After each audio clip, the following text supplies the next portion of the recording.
Ming-Chi Kuo, Apple will soon introduce the iPhone SE 2, the new iPad Pro, the updated MacBook Pro, MacBook Air and a few more products.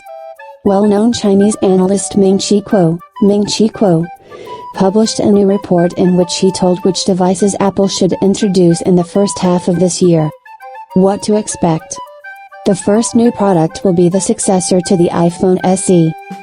The device will be called iPhone SE 2 or iPhone 9. It will receive a 4.7-inch LCD display, Touch ID, A13 Bionic chip, 3GB of RAM and a price tag of $400. By the way, according to Bloomberg, the smartphone will go into production next month, and its announcement is expected in March. In the first half of the year, Apple plans to update the iPad Pro. It will receive a triple camera, and its laptops. Unfortunately, Kuo did not specify which lineup is being discussed. Perhaps the MacBook Pro and MacBook Air.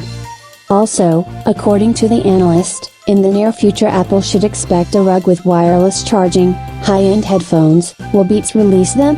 And special NFC tags. Thanks to them, it will be possible to track the location of things from a smartphone. Most likely, this is the same project called AirTag, rumors about which appeared last year. By the way, a similar product is released by Baseus and Tile Review. Recall, the other day on the network appeared patent images of the iMac monoblock, which is made of glass.